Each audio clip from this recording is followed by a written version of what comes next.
बिस्मिल्लाहिर्रहमानिर्रहीम। अस्सलाम वालेकुम माय यूट्यूब फैमिली। एक और ख़ूबसूरत सुबह का आगाज़। और ये जी मैंने आटा गूंद लिया और उसके बाद जी बारी आई मेरी फ़जर की नमाज की। और यहाँ पे जी मैंने अदा की अपनी फ़जर की नमाज।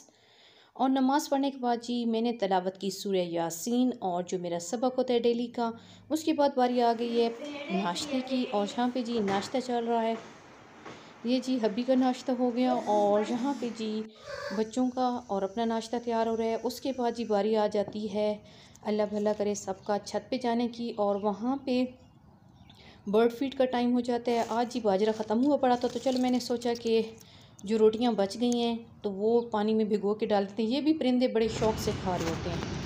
और जी अब मेरी बारी थी जाने की सेव मार्ट, कुछ सामान, कुछ ग्रॉसरी लेने की। और यहाँ पे मुझे एक बाइक नज़र आई जो कि बड़ी चमक छल्लो थी, तो मैंने कहा चलें इसको भी कैप्चर करते हैं। और यहाँ पे जी मैं आ गई थी ग्रॉसरी करके। ग्रॉसरी हम पहले कर चुके थे, लेकिन थोड़ा बहुत सामान था जो मुझे चाहिए था। ये जी इंस्टेंट ईस्ट मैंने ली थी और वनीला एसेंस मैंने लिया था। और साथ ही कुल्फ़ा, मैंने कहा ये भी मैं रेसिपी बनाऊंगी, दिखाऊंगी। और मुझे ये बड़ी बोतल प्यारी लगी थी, मैंने कहा चलें इसको ख़रीदते हैं। और इसमें कोई आगे रमज़ान आ रहा है तो कोई सॉस वगैरह या चटनियाँ वगैरह डाल के रखूँगी। और ये मैंने ऑयल की भी ली थी, कुकिंग ऑयल के लिए। और साथ ही दाल जो है वो मैं भूल गई थी ग्रॉसरी जब मैं लेकर रही थी उस टाइम तो। और साथ ही जी मैंने ले ली थी यहाँ पे अलसी। और जी अलसी के बहुत फ़ायदे हैं, ओमेगा 3 आई थिंक ये फुल है। और ये शेक वगैरह में मैं इस्तेमाल करूँगी। और सर्दियों में इसकी पिनियम भी हम इस्तेमाल कर रहे होते हैं। मेरा जो आइसक्रीम स्कूप था वो हो गया था ख़राब, और मैंने यहाँ पे थोड़ा डिफरेंट स्टाइल का अब लिया था। ये मैं दूर से दिखा रही हूँ, इसमें ना फेस नज़र आता है। और साथ ही मुझे ये चाहिए थी रिंग बेल्ट कुकर की, जो पहले वाली थी वो बहुत ख़राब हो चुकी थी, तो मैंने कहा चलें जी अब ठीक लेते हैं। और जी उसके बाद मैंने लिए थे चॉकलेट चिप। और यहाँ पे ये वैरायटी थी चॉकलेट चिप की, सॉरी साथ इसके चॉकलेट चिप मैंने ख़रीदे। और स्प्रिंकल वगैरह की वैरायटी थी बहुत ज़्यादा।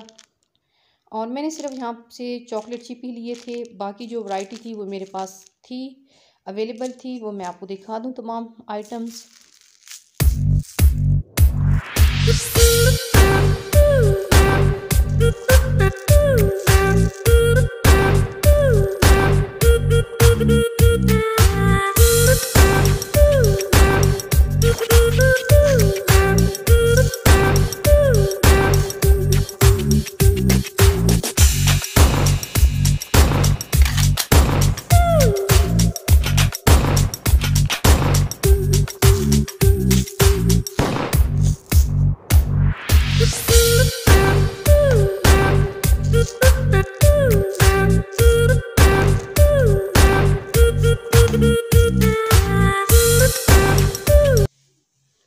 और जी मैं लाई थी यहाँ पे चॉकलेट सिरप, ये ख़त्म हुआ पड़ा था तो सोचा कि चले जी इसको भी ख़रीद लेते हैं। और आई थिंक ये आया था 700 का।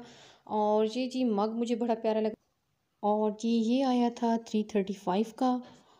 और मैंने कहा चलें जी शेक वगैरह बनाएंगे, गर्मियाँ आ रही हैं तो इसमें सर्व करके दिखाएंगे। ये मैंने रेसिपी वगैरह के लिए परचेज़ किया था, तो मुझे बड़ा अच्छा लगा था, थोड़ा डिफरेंट सा था।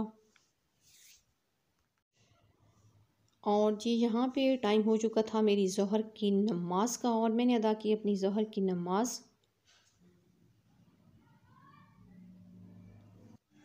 और जी ग्रोसरी करने के बाद हमने ख़रीदा पुलाव कबाब, क्योंकि हम थके हुए आए थे तो घर में फिर मुश्किल था खाना बनाना। और हमने वहाँ नहीं खाया क्योंकि नमाज का टाइम जा रहा था, तो हमने सोचा कि चलें घर जाएंगे, रिलैक्स होंगे, आराम सुकून से नमाज पढ़ेंगे और घर ही खाना हम खा लेंगे। और जी खाना फिर हमने पैक करवा लिया। और मेरे बेटे को जी पसंद है ज़र्दा, तो उसके लिए हमने ज़र्दा ले लिया था। और साथ उनको शामी कबाब बहुत पसंद है, तो एक्स्ट्रा मैंने सोचा चलें शामी कबाब ले लेते हैं। और रायता जो होता है वो सिर्फ मैं ही डाल रही होती हूँ, बाकी घर में किसी को इतना ख़ास पसंद नहीं है।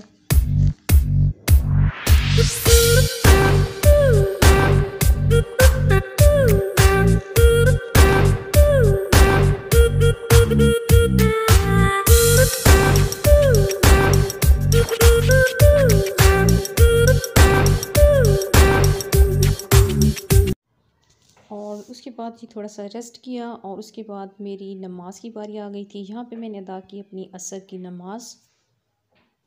और नमाज़ अदा करने के बाद मैं गई किचन में। बलाइयाँ वगैरह सुबह से निकली पड़ी थी, तो बहुत ही आपको पता है लेंथी काम होता है।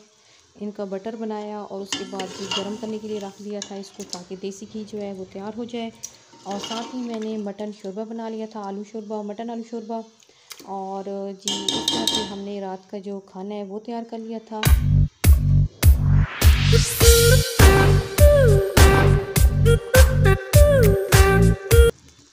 ये जी देसी घी मैं बना के रख देती हूँ बच्चों को पराठों वगैरह पे, और जब ब्रेड वगैरह पे लगाना हो तो ब्रेड तो हम कोशिश करते हैं कि बहुत कम इस्तेमाल करें, बच्चों को भी देसी घी वाले पराठे बना के दें। और घी जो है वो निकल आया था और ऐसे ऐसे ये तैयार हो रहा था। और साथ ही टाइम हो गया था मेरा मगरिब की नमाज़ का। यहाँ पे मैंने अदा की मगरिब की नमाज़। और मगरिब की नमाज़ अदा करने के बाद दोबारा मैं गई थी किचन में, और जी देसी घी को देखा, बिल्कुल हल्की आंच पे इसको मैंने छोड़ दिया था। और अगर इसमें आप डालें थोड़ा सा गंदम का आटा या जो भी आटा हो, और थोड़ा सा गुड़ डाल दें, तो ये जी जल्दी जो है वो जो घी है वो जल्दी रेडी होता है। तो ये एक छोटी सी टिप है, तो आप लोगों ने ज़रूर फॉलो करनी है। तो कोशिश किया करें देसी घी ज़रूर घर में बनाया करें। हम जी लेते हैं खुला दूध, तो फिर मलाई काफ़ी बन जाती है और उससे जी देसी घी काफ़ी अच्छा निकल आता है, क्योंकि देसी घी तो वैसे ही बहुत महंगा है। और ये जी देखिए नीचे जो बच जाते हैं, अगर आप घर में हलवा बनाएं तो इसमें ये नीचे वाला एक तो हेल्दी बहुत ज़्यादा होता है और इसका टेस्ट बहुत ज़्यादा अच्छा आता है। तो आप लोग ये इसमें डाला करें, बहुत ही मज़े का बनता है हलवा। फिर उससे तो हम क्या करते हैं कि जब ये नीचे जो छाछ है बच जाती है, तो इसका हम हलवा बना लेते हैं। जितना हमें ज़रूरत होता है उतना हम इस्तेमाल कर लेते हैं। और जी यहाँ पे मेरा टाइम हो गया था ईशा की नमाज़ का, और यहाँ पे जी मैंने अदा की अपनी ईशा की नमाज़। ईशा की नमाज़ पढ़ने के बाद बारी आती है सूरह मुल्क पढ़ने की। तो मैं बार बार बताती हूँ कि सूरह मुल्क को आप रूटीन बना लें पढ़ने की। ये अज़ाब कब्र से महफूज रखती है हमें। और कोशिश किया करें कि आप इसको जैसे ही नमाज़ पढ़ लें, फ़ौरन नमाज़ पढ़ने के बाद सूरह मुल्क पढ़ लिया करें। और यहाँ पे टाइम हो चुका था उम्मे का लाइव स्ट्रीम करने का। तो मेरा आज का व्लॉग यहाँ तक, उम्मीद करती हूँ आपको ज़रूर पसंद आएगा। और अगर आप लोगों ने अभी तक मेरा चैनल सब्सक्राइब नहीं किया तो प्लीज़ इसे सब्सक्राइब करें। दुआओं में याद रखिएगा। Thanks for watching. अल्लाह हाफिज़।